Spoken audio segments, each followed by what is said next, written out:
अष्टमी के दिन कन्याओं का भोजन कराओ या नवमी के दिन कन्याओं का भोजन कराओ। पर देवी भागवत तो कहती है, देवी भागवत तो वर्णन करती है कि पहले नवरात्रे से लेकर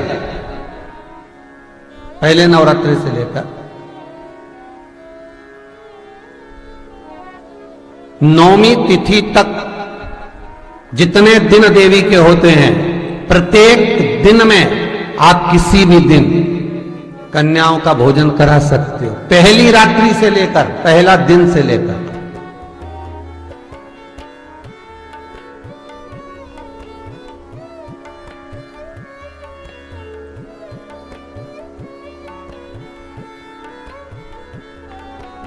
नवरात्रि मालूम है कब से लगती है? आप लोगों को ज्ञात होगा ना, नवरात्रि कब से लगती है?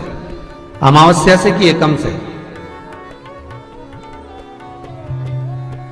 अरे जितने लोग सुन रहे हो जरा बोलो तो भाव से। अमावस्या से लगती है कि एकम से लगती है? तो सब लोग कहेंगे महाराज जी पड़वा से लगती है, एकम से। पर देवी भागवत कहती है अगर एकम से लगी तो नवरात्रि पूर्ण कैसे हुई? एकम का दिन लगी तो एकम के दिन की रात्रि, फिर दूज के दिन की रात्रि, तीज के दिन की रात्रि, चतुर्थ दिन की रात्रि, पंचम दिन की रात्रि, छठे दिन की, सातवें दिन की, आठवें दिन की, नवें दिन की रात्रि। पर नवें दिन तो सुबेरे पूजन करके, यज्ञ करके, अनुष्ठान करके देवी को विसर्जन कर दिया, फिर नवरात्रि पूर्ण कैसे हुई? नवरात्रि की पूर्णता होती है अमावस्या की रात से गिनी जाती है।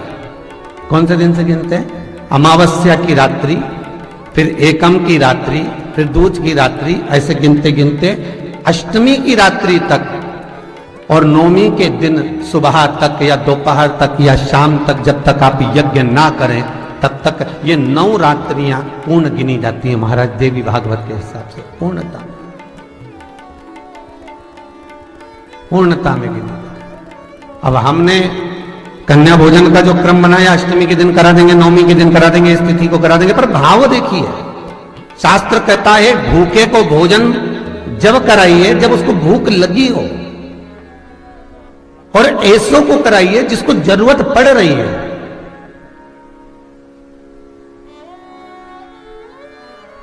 या चैत्र नवरात्रे में, शरदीय नवरात्रे में, आषाढ़ी नवरात्रे में, आदिक पौष नवरात्रे में हम शंकर की, हम जगत जननी जगदम्बा की जब स्थापना करते हैं, या हम नूतन घर का प्रवेश करते हैं, या गणेश जी की स्थापना करते हैं, या कोई दुकान को प्रवेश करते हैं, या कोई शुभ कार्य करने के लिए अग्रण्य होते हैं, तो हम कलश की स्थापना क्यों करते हैं? आज शिव महापुराण में शुरुआत में अपन शिव और पार्वती की यही संवाद को लेकर चलते।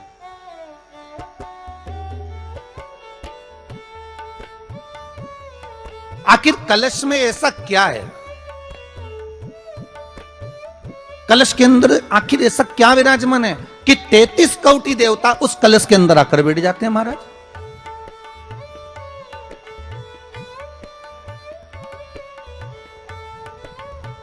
आप कोई यज्ञ करने जा रहे हो, आप कोई पोथी पुराण करने जा रहे हो, आप कोई अच्छा कार्य करने जा रहे हो, तो ब्राह्मण देवता कह देते कलश की स्थापना होगी, कलश की शोभा यात्रा निकलेगी, कलश यात्रा निकलेगी, कलश विराजमान होगा।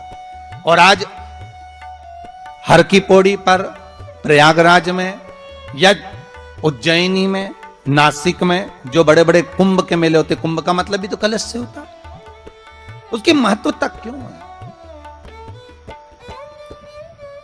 उस कुंभ की, उस घड़े की महत्वता कहां से प्रकट हो गई? शिव महापुराण की कथा कहती है महाराज, भगवान औघड़दानी शंकर स्वयं आद्य शक्ति जगदम्बा से कहते हैं कि जगदम्बा तू क्या चाहती है बोल। तो जगत जननी जगदम्बा कहती है कि जहां मैं हूं वहां शंकर है, ये आपने कह दिया, पर जहां शंकर है वहां पार्वती का होना जरूरी है। उसके लिए सिद्ध करने के लिए एक स्थान ऐसा बनाया जाए जहां पर शंकर विराजमान है और शंकर के साथ पार्वती विराजमान है। तो शिव जी ने कहा पार्वती, उसके लिए मैं तुझे एक सुंदर कलश का निर्माण कर देता हूं।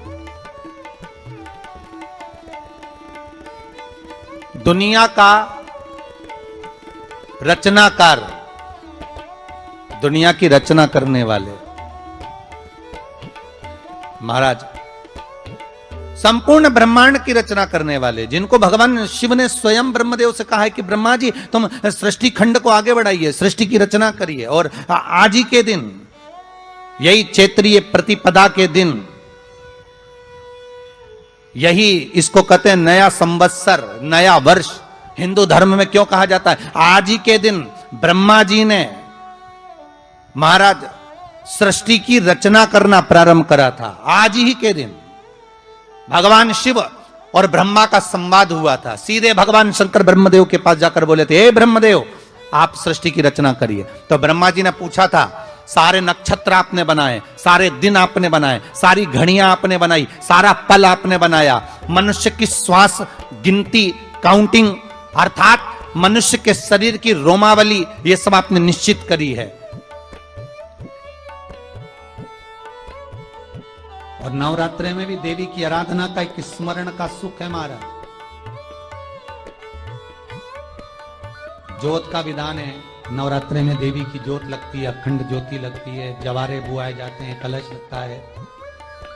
ज्योत का भी विधान है। जिसके यहां दिया अखंड जलाया जाता है, अगर वो दिए की लो, दिए की बाती अगर दक्षिण दिशा की होती है तो उसके घर में साल भर में एक घात जरूर होती है।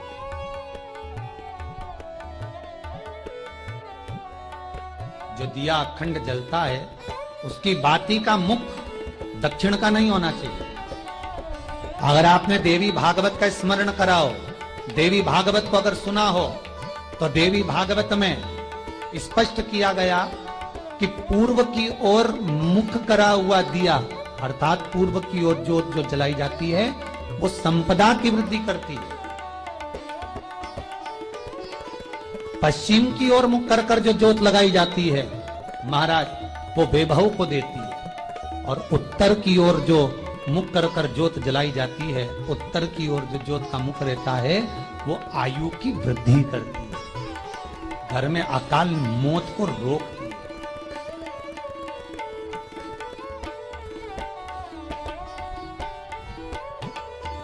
नवरात्रि का जो भाव तत्व है उसको भी अच्छे से समझ लेना।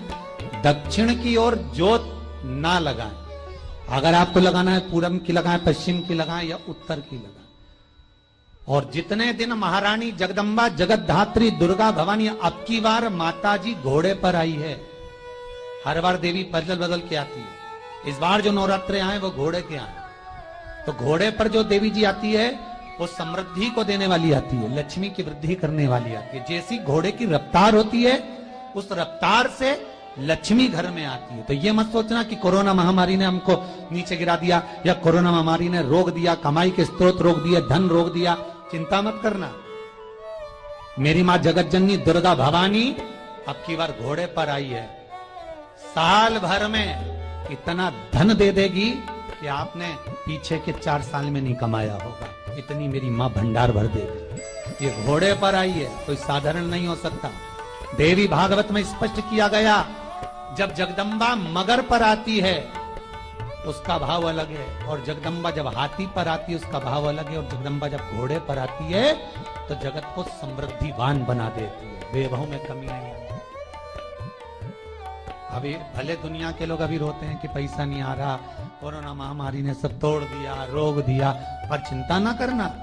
मेरी मां अगर घोड़े पर आई है तो उसका सुख आपको जरूर मिलेगा। एक जरासी मिट्टी की दुकान भी अगर आप खोल कर बैठेंगे तो चांदी और सोना के बराबर कमाएंगे। इतना धन देगी वो मां, साधारण नहीं है मेरी मां। तात्विक सुख का आनंद देने वाला, लाभ तत्व प्रदान करती। और नवरात्रि में भी अगर आपकी कोई कामना है, आपकी अगर इच्छा है, आपका मन है, तो जगत जननी की आराधना करो।